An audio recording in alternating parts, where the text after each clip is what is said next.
ఈ మధ్యకాలంలో అవధానంలో తగ్గాయంటారండి? బాగా తగ్గాయి. నా మటుకు నేను ఇప్పుడు ఈ క్షణానికి అవధానం చేసి 10 నెలలు అయింది, సుమారుగా ఏడాది. బాగా తగ్గాయి అంటే అవధానాల మోజు కొనసాగినప్పుడు 95 నుంచి 2005 వరకు అది కొనసాగింది. అది అప్పుడు అవధానం చేయకపోయినా ప్రతి సాహిత్యవేత్తని అవధానం రాదని అడిగేవాడు. అసలు అదొక యుగం, ఆ 10 ఏళ్ళు అదొక వైభవం పట్టింది. తర్వాత ఏ కారణం వల్ల అక్కడ ఈ ప్రవచనాలు రావడంతో ఏమైందంటే, సహజంగా ప్రవచనకర్తలందరూ అవధానాలు చేయలేదు, అవధానం వేరే విద్య. కానీ అవధానందరూ ప్రవచనాలు చెప్పగలరు, అది పెద్ద సమస్య కాదు. అందుకని ఎక్కువ మంది అడగడం, ప్రజలకు కూడా అవధానం అనేసరికి 8 మంది ఉండాలి, పృచ్ఛకులు పండితులు ఏమి ఉండాలి, కనీసం 4-5 అయినా మంచి పండితులు ఉండాలి. ఓ 2-3 మామూలు వాళ్ళని పెట్టినా పర్వాలేదు, అది దొరకద్దు. ఇవాళ అది కూడా సమస్యగానే. అది ప్రశ్న అడిగేయానికి అది ఏ ఛందస్సులో ఉంటుందో తెలియదు, ఏమడగాలో తెలియదు, అది నిర్వహణ కష్టం. 10 మందిని కూర్చోబెట్టాలి వేదిక మీద, 10 మందిని తీసుకురావాలి, ఖర్చులు ఇవ్వాలి, సన్మానాలు చేయాలి, రూములు బుక్ చేయాలి, ఇవన్నీ. ఎందుకంటే ప్రవచనం పెట్టేస్తే ఇచ్చేదేదో గురువు గారికి ఇచ్చేసి వైభవం చేసేస్తే వదిలిపోతే మొత్తం వచ్చేస్తారు. ఇది సుఖంగా ఉంది, తేలిగ్గా ఉంది అని కొంత జనంలో కూడా ఒకటి అనిపించడం. సరే, ఏదైనా ఆ వైభవం ఇప్పుడు ప్రవచనానికి పట్టింది. మనం సరే ఎందుకైనా మంచిదని ముందు జాగ్రత్తలో ఉన్నాం కాబట్టి అటు ఇటు బాగా తగ్గిన మాట నిజం. కానీ ఇప్పటివరకు ఏ కాలంలోనూ లేనంత మంది ప్రవచనకర్తలు ఈ కలియుగంలో నిజంగా ప్రజలు అదృష్టం చేసుకున్నారనే చెప్పుకోవాలి. ఎందుకంటే చేసేది మంచా చెడ, లేకపోతే అసలు ఏం జరుగుతోంది, ఎలా ఉంటే మంచిది అనేది మీలాంటి వాళ్ళందరి వల్ల కూడా చాలా మేలు నిజంగా. అంటే ఒకట్లేండి, కొంతమంది మరీ మూర్ఖంగా చెప్పి మరీ మూర్ఖంగా బిహేవ్ చేశాడు, కొంతమంది ఉన్నప్పటికీ విధానాల్లో తేడాలు ఉంటాయమ్మా. కానీ ఒక మేలు జరుగుతున్నది ఏమిటంటే అందరి వల్లను. అసలు ఈ మధ్య 10 ఏళ్ళుగా మనం జరుపుకుంటున్న పండుగలు ఇదివరకు మనం జరుపుకోలేదు.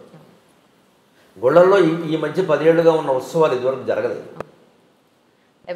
ప్రధానంగా యువతరంలో గుళ్ళోకి వెళ్ళి తీరాలనే ఆలోచన రావడానికి నా సాటి ప్రవచనకర్తలు షణ్ముఖ శర్మ గారు, చాగంటి కోటేశ్వరరావు గారు లాంటి వాళ్ళు నిజంగా కారణం. నేను దండం పెట్టాను. అసలు ఆలోచన ముందు వెళ్ళే తీరాలి, గుళ్ళోకి వెళ్ళడం తప్పనిసరి. నిత్య విధుల్లో గుళ్ళోకి వెళ్ళడం ఒకటి, నిత్య జీవిత చర్యల్లో గుళ్ళోకి వెళ్ళడం ఒకటి. ఆ భావం కలిగిందా లేదా? అది క్రమంగా చైతన్య మార్గంలోకి, జ్ఞాన మార్గంలోకి వెళ్ళడం అనేది ముందు తెలుసుకుంటే కదా వెళ్ళేది. నా తాపత్రయం వల్ల ఏమిటంటే, ఈ కర్మకాండ ఉన్న విషయం ఉంది మనం అనుకునేది, ఈ గుళ్ళు గోపురాలు, తీర్థాలు, యాత్రలు, యజ్ఞాలు, ఇది 2 వైపులా పదునున్న కత్తి. తీసుకెడితే మనిషిని యోగ వాసిష్టంలోకి, జ్ఞాన మార్గంలోకి తీసుకెడుతుంది, లేదు ముంచేస్తుంది. అక్కడ పిచ్చి నమ్మకాలు పడిపోతాడు. వెళ్ళడం మంచిదే, కానీ ఎప్పుడైనా వెళ్ళలేకపోతే అయ్యో వెళ్ళలేకపోయాను బెంగట్టుకోక్కర్లేదు. పైగా ఏమిటంటే సోమవారం శివుడు గుడిని, ఆంజనేయ స్వామి, మంగళవారం ఆంజనేయ స్వామి టైం టేబుల్ పెట్టేసరికి మంగళవారం పొరపాటు శివుడి గుడిలో కడితే ఏమన్నా అవుతుందేమో అన్న బెంగ. ఇదే మీరు అనుకునే మూర్ఖత్వం.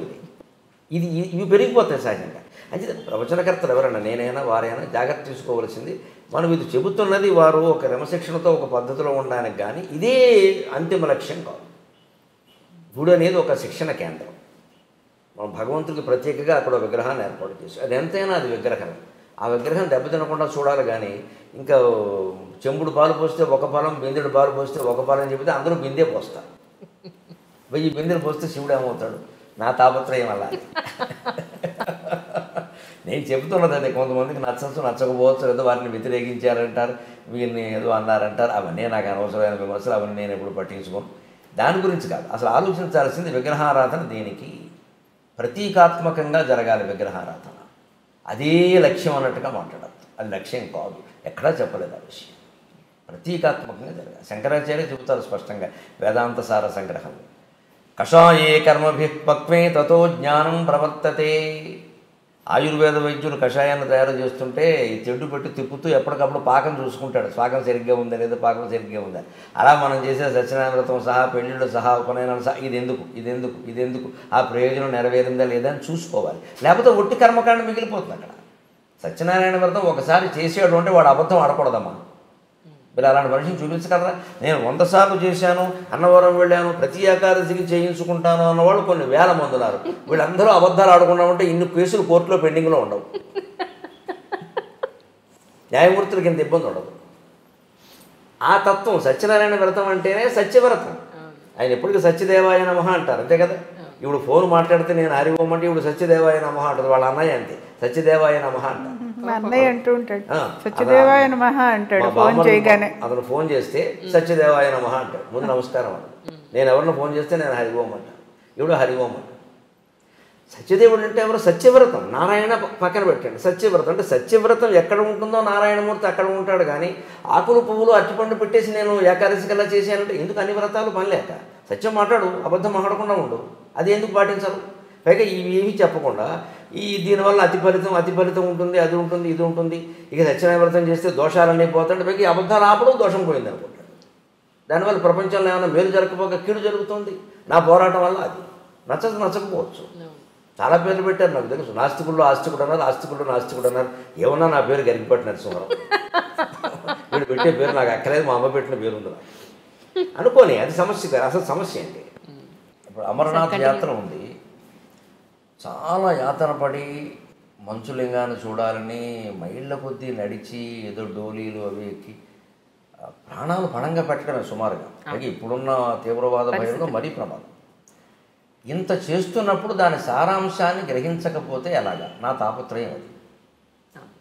అమరనాథ్ యాత్ర కథలో మీకు అమరనాథ్ యాత్ర ఫలం రహస్యం అంత ఉంది. దాని మూలం ఏమిటి? శివుణ్ణి పార్వతీదేవి అడిగింది సృష్టి రహస్యం ఏమిటని. పార్వతి అడగడం అంటే మరి పురాణాలు అలా ఎందుకు చెబుతా? ఆవిడ తెలియగలుగుతుందా? మనకి తెలియజెప్పాలి కానీ ఎవరో అడగాలి, ఎవరో ఒకరు చెప్పాలి కదా. అందుకని అడుగుతారు అంతే. ఆవిడ తెలియకూడదు. ఈయన అలాగే నీకు చెప్తాందా అని ఆయన, పార్వతీదేవి, నందీశ్వరుడు, సరే మెడలో ఎలాగో నాగభూషణం ఉంటుంది, పక్కన గణేశ్వరుడు అంతా కలిసి ఉన్నారు అక్కడ. కొద్ది దూరం ముందుకు వెళుతాను. నేను చెప్తాందా తీసుకు. ఆ యాత్ర కథ అలా నడుస్తుందండి. వెళుతుంటే మీరు గమనించండి, గణేష్ పహలే గావును వస్తుంది. అక్కడ ముందు నందీశ్వరుని వదిలేస్తాను, వాహనం వదిలేస్తాను. ఇంకొంచెం ముందుకు వెళ్ళాక నంది చౌక ఏదో ఒకటి వస్తుంది, గణేష్ చౌక. అక్కడ గణేశ్వరుని వదిలేస్తాను. ఇంకొంచెం ముందుకు వెళ్ళాక నాగ చౌక, శేషనాగ్ అక్కడ పామును వదిలేస్తాను. చివరికి ఇంకా ఆ గుహ దగ్గరికి వెళ్ళేసరికి పార్వతి పరమేశ్వరుడు ఇద్దరే ఉంటారు. అంతకుముందే వాహనం వదిలేశారు, కుమారుని వదిలేశారు, నాగుపామును కూడా వదిలేశారు. ఇవన్నీ చౌక్ అని పేరు ఉంది కదా. శేషనాగ్, నంది చౌక్, పెహలగావ్ ఉన్నాయి. పెహలగావ్ దగ్గర నందీశ్వరుని వదిలేసేయాలి. తర్వాత గణేష్ చౌక్ దగ్గర గణేషుని ఇంకొన్ని వాగిపోవయ్యా అంటారు కొడుకుని. తర్వాత ఇంకో మూడోదో నాలుగోదో శేషనాగ్ గారు ఉంటుంది. అక్కడ ఆ పామును కూడా తీసేస్తాడు. శివుడు పార్వతి ఇద్దరు లోపలికి వెళ్తారు. లోపలికి వెళ్ళాక ఏమయ్యారో తెలియదు. అక్కడే శివుడు లింగమయ్యాడు. సమస్త సన్మంగళాన్ని భవంతో కథ ముగిస్తాడు. ఇది అమరనాథ్ కథ. ఇప్పుడు సృష్టి రహస్యం ఏమిటి? ఇందులో సృష్టి రహస్యం ఏమిటంటే, అది నీకు అర్థం కావాలి అంటే ముందు వాహనాల మీద వ్యామోహం వదిలేయి. పహలే కావాలి. నందీశ్వరుడు వదిలేసాడు. నంది ఎవరు? వాహనం. ఈ కార్లు, సొంత చార్టర్లు, విమానాలు ఎన్ని పెట్టుకుంటున్నాయి ఇవాళ? ఒక కారా? ఇంట్లో ఇద్దరు మనుషులు ఉంటే 2 కార్లు ఉంటున్నాయమ్మా. అన్ని అవసరమా? సర్దుకోలేరా? మరి ట్రాఫిక్ జామ్ అయింది అనేది మనమే, కాలుష్యం పెరిగింది అనేది మనమే. మన వల్ల ఏం జరుగుతుందో ఆలోచించుకోవద్దా? తనలో తాను రవంతా మారడానికి అన్న దేనికని. అమ్మ ఒక్కళ్ళ వల్ల అయిందా? దేశమంతా ఎవరు దేశమంతా కేసీఆర్ సరి చేస్తారా, జగన్మోహన్ రెడ్డి సరి చేస్తారా, నరేంద్ర మోడీ సరి చేస్తారా? అందులో మనం ఒకళ్ళం కాదా? మనం ఎవరు సహకరించకుండా వారు చేసేస్తారా? వారు ఏమైనా మాయ చేస్తారా? కాదు కదా. ఏ పరిపాలకుడు మన ఈ పార్టీ కదా ఆ పార్టీ ఉన్నా ఎవరు చేయగలిగింది లేదు. ప్రజల్లో కూడా మార్పు రావాలి. అసలు ఇన్ని వాహనాలు నాకు అవసరం. 4 కుటుంబ సభ్యులు ఉంటే 2 కార్లు 2 బళ్ళు ఉంటున్నాయమ్మా. పిల్లలకు కూడా చెరువు బండి. వాహనాల మీద వ్యామోహాన్ని వదులుకోండి. వీలైనంత దూరం నడిచేయండి. అక్కడ నడిచే వెళ్ళక తప్పదు. కొన్ని ప్రాంతాలు మీరు ఏం చేయలేరు. ఆ ఆరోగ్యం ఉన్నవాళ్ళే వెళ్ళాలి. ఇంకొంచెం వెళ్ళాక గణేశ్వరుని వదిలేశాడు. సంతానం మీద వ్యామోహం వదులుకోండి. ఇంకా మా అబ్బాయి ఎలా ఉన్నాడు, కోళ్ళు ఎలా ఉంది, ఏమిటో కోడలు నీళ్ళు లోసుకోలేదు, అత్తగారి కంగారు ఏమిటమ్మా నాకు అర్థం కాదు. కందకలేని దురద కత్తిపెట్టకని. దీనికి ఇది అహంకారం తప్పితే ఏం లేదు. ఇది అహంకారం అంటే గర్వం కాదు. నా వంశం, ఈ కోళ్ళు వచ్చాక నా వంశం, ఇప్పుడు ఈ ఊడి జనం సూర్యవంశమో చంద్రవంశమో పెరగకపోతే నష్టం ఏంటి? ఇలా ఆలోచించరు మనుషులు. మా వంశం, ఈ అమ్మాయి సంతానాన్ని కన్నంత మాత్రం ఆడాలని ఆక్షేపించాలమ్మా నాకు అది కూడా ఉండదు దానికేనా అన్నారు. ఏమిటట? అదేమైనా సిద్ధాంతమా, రూరా? కొందరు కలగరమ్మా. పైగా చాలా చోట్ల కలగకపోవడానికి మన ధర్మశాస్త్రం కూడా చెప్పిన ప్రకారం పురుషులు కారణం అండి బాబు. స్త్రీలను ఎందుకు అంటున్నారు నాకు తెలియదు. మన మాస్టర్ సివివి గారిది యోగ దర్శనం ఉంది. ఆ పుస్తకం ఎప్పుడో 10-12 ఏళ్ల క్రితం చదివాను. బాబు ఇదే రహస్యం అనుకో. పుట్టబోయే జీవుడు మనకి సైన్స్ అలా అట్టి పెట్టండి కాసేపు. మన ధర్మశాస్త్రం ప్రకారం పుట్టబోయే జీవుడు తండ్రి నెత్తి మీద 3 నెలల పాటు తిరుగుతూ ఉంటాడు వీడి శరీరంలో ప్రవేశించడానికి. వీడు ఎప్పుడు నీళ్లు తాగితే అప్పుడు ప్రవేశిస్తాడు. జీవుడు నీళ్ళ ద్వారానే ప్రవేశిస్తాడు. అందుకే ఎవరైనా పోతే నీళ్ళకే మైల, ప్లాస్టిక్ వస్తువులకి కుర్చీలకి మైల ఉండదు. జీవుడు నీళ్ళ ద్వారా వెడతాడు.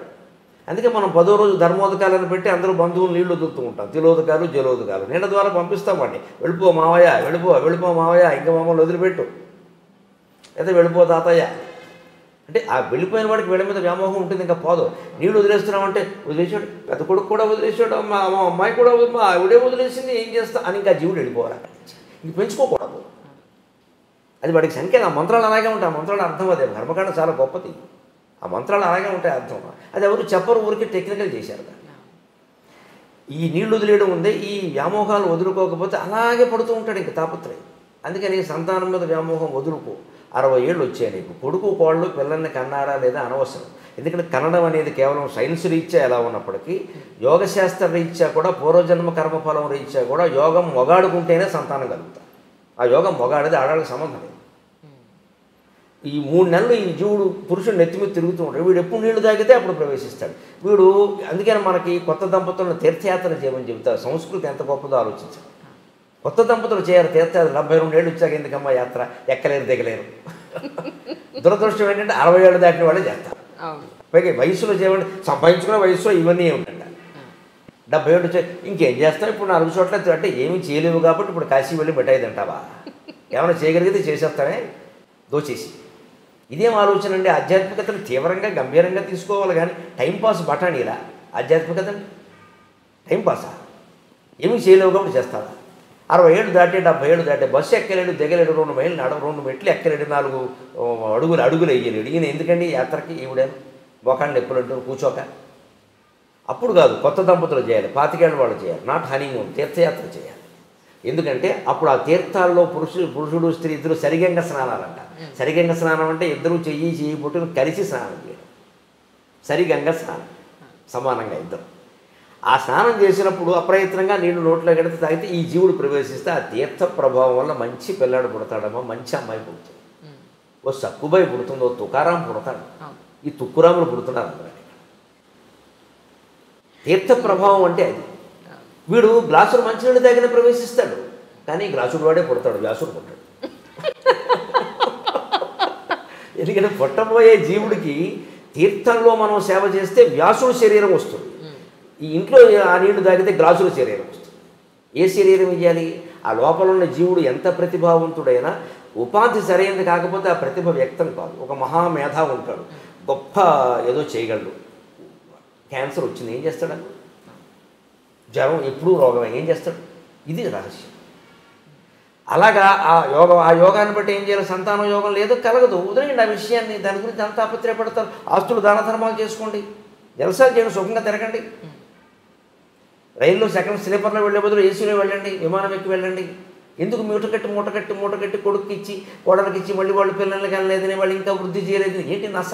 ఇదే గణేష్ గణేష్ను వదిలేయడం. అక్కడ సంతానం వదిలేసి తర్వాత చూడండి, అతి ముఖ్యమైనది జీవితంలో మనం ధనమైనా వదులుతాం, వాహనమైనా వదులుతాం, సంతానం మీద వ్యామోహమైనా వదులుతాం, కానీ చచ్చే వరకు పోనది. చచ్చాకు చుట్టప్పుడు కూడా భయపడేది భయాన్ని వదలలేము. భయానికి సంకేతం పాము, భయాన్ని వదిలేదు. భయానికి సంకేతం పాము. ఎందుకంటే పాము చూడగానే భయపడతాం, మనసు పాము అన్న మాట మీద భయపడతాం. పైగా పూర్వకాలపు నాగరికతలో పాములు ఇళ్లలోకి వచ్చేవి సహజంగా. మట్టిళ్ళు పల్లెటూళ్ళు పొలాలకు దగ్గరగా ఉండేవి, పాము రాకపోతే ఏమొస్తాయి? అందుకని పాము చూసి భయపడేవాడు. ఆ భయం పోగొట్టుకోవాలి. దానికే మనకు నాగుల చవితి పెట్టారు. నాగుల చవితి నాడు పుట్ట దగ్గరికి ఆడవాళ్లే పెడతారు మగాళ్ళ కంటే ఎక్కువ. అక్కడ పాము కనపడ తీరాలి, దానికి పాలు పోస్తారు, తాగినా తాకపోయినా సరే. పాము పాలు తాగదు అని 14 లోకాల్లో అందరికీ తెలుసు, ఎవడు చెప్పక్కర్లేదు. కానీ మన వాళ్ళు మళ్ళీ వెళ్ళిపోస్తారు. నేను చూస్తుండగా తాగింది, ఈవిడ తాగిందేమో అది తాగలేదు. ఈ కబుర్లు చెప్పద్దు. ఇక్కడ శాస్త్రీయ విజ్ఞానాన్ని మనం అంగీకరించాలి. శాస్త్రీయ విజ్ఞానం ఎప్పుడూ మతానికి వ్యతిరేకం కాదు. అవసరమైతే మతాన్నే సరి చేసుకోవాలి, విజ్ఞానాన్ని ఆక్షేపించదు. విజ్ఞానమే. వాడు చచ్చి చెడి కనిపెట్టారమ్మా, ఐన్స్టీను, ఎడిసన్, బల్బులు అన్నీ పని లేక. దాని మతం పేరు మీద దాన్ని కొట్టేస్తే అలాగా. గెలీలియో కనిపెట్టినవన్నీ నిజం కదా, కోపెర్నికస్ కనిపెట్టిన ఉండడం కదా. మన మహర్షులు కూడా అలాంటి వాళ్ళేనండి. వాళ్ళని గడ్డాలు పెంచేసి వాళ్ళని మతవాదులు చేశాము. వాళ్ళంతా ఋషులు, శాస్త్రవేత్తలు. అలాగే మీరు ఈ ధనం సంతానం అయిపోయాక భయాన్ని వదిలేయాలి. భయానికి సంకేతం పావు. నువ్వు ఆ భయాన్ని వదిలేయాలంటే ఒకటే సూత్రం అండి, ఏకమేవ అద్వితీయం బ్రహ్మ. యదాఖ్యేవేశ ఏతస్మిన్నుదరమంతరం కురుతే అథ తస్య భయం భవతి ద్వితీయాద్వై భయం భవతి అని వేదం చెబుతుంది. ఈ మొత్తం సృష్టిలో నువ్వు ఒక్క విషయాన్ని నీకంటే నువ్వు వేరు చేసిన వ్యక్తిని కానీ విషయాన్ని కానీ నువ్వు భయపడి తీరతావు. వాడు వేరు నువ్వు వేరు అనగానే వాడు ఎక్కువ నేను ఎక్కువ, వాడో నేను తేల్చుకోవాలి, భయం వచ్చేస్తుంది. అంటే వాడు నేను గెలవగలనా లేదా, అంతా ఒక్కటే అని గ్రహించగలిగితే ఎవరు గెలిచినా ఒకటే, ఎవరు ఓడినా ఒకటే. సెమీస్లో భారత్ ఓడిపోయిందని అంత ఏడవక్కర్లేదు. ఇప్పుడు ఓడిపోతే న్యూజిలాండ్ వాడు ఏడవడా, వాడు గెలిచాడు, మనం సంతోషించాలి.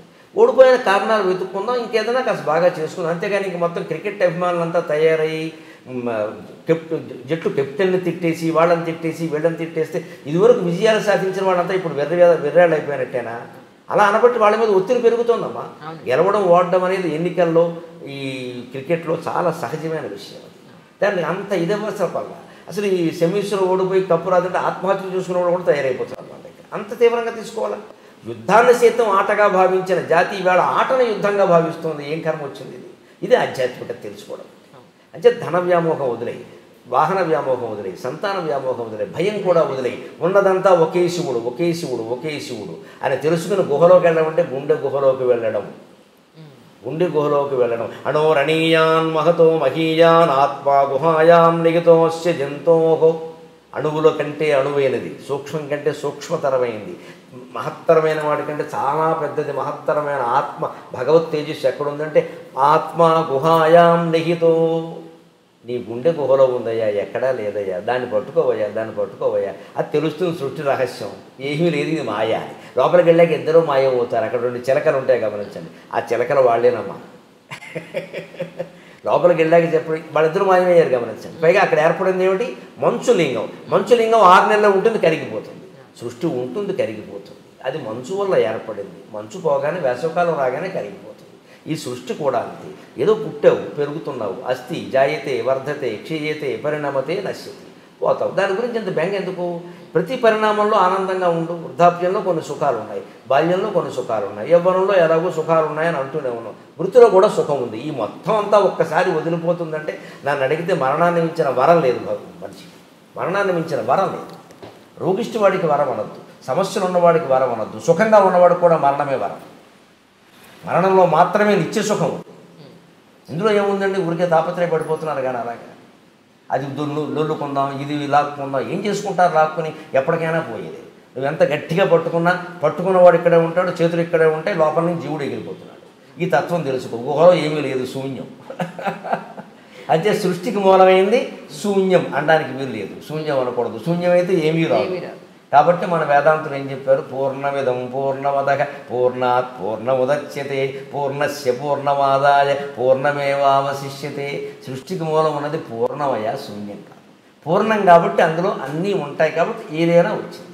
శూన్యం నుంచి ఏమొస్తుంది? ఇతర మతాల వాళ్ళకి మనకి తేడాలి. సృష్టికి మూలం శూన్యం అని కొందరు చెప్పారు. అజ్ఞానం. శూన్యం నుంచి ఏది రాదు. సృష్టికి మూలం పూర్ణం. ఆ పూర్ణమే పరమశివుడు. ఇది అమర్నాథ్ కథ. ఈ యాత్ర కథ నాకు పత్రికలో నేను ఒక 5-6 ఏళ్ల క్రితం అనుకుంటాను ఒక ఆంధ్రజ్యోతి పత్రికలో ఎక్కడో చదివా, నివేదన దాంట్లో ఇదే రహస్యం. ఇంక మనం వెళ్ళక్కర్లేదు అనుకుంటాం. ఇంక వెళ్ళక్కర్లేదు. మనం వదులుకోవలసింది వాహన వ్యామోహం, తర్వాత సంతాన వ్యామోహం, తర్వాత భయం, తర్వాత లోపల ఉన్నది పూర్ణ పదార్థం అని తెలుసుకోవడం. దీనికి అక్కడికి ఎందుకు వెళ్ళడం? అంత యాత్ర పడి ఇక్కడే తెలుసుకోవచ్చుగా. మంచులింగం 6 నెలలు ఉండి 6 నెలలు కరిగిపోయినట్టే మన జీవితం కూడా అంతే. 6 నెలల్లో కరిగిపోతుంది అనుకుంటే అయిపోయాయి.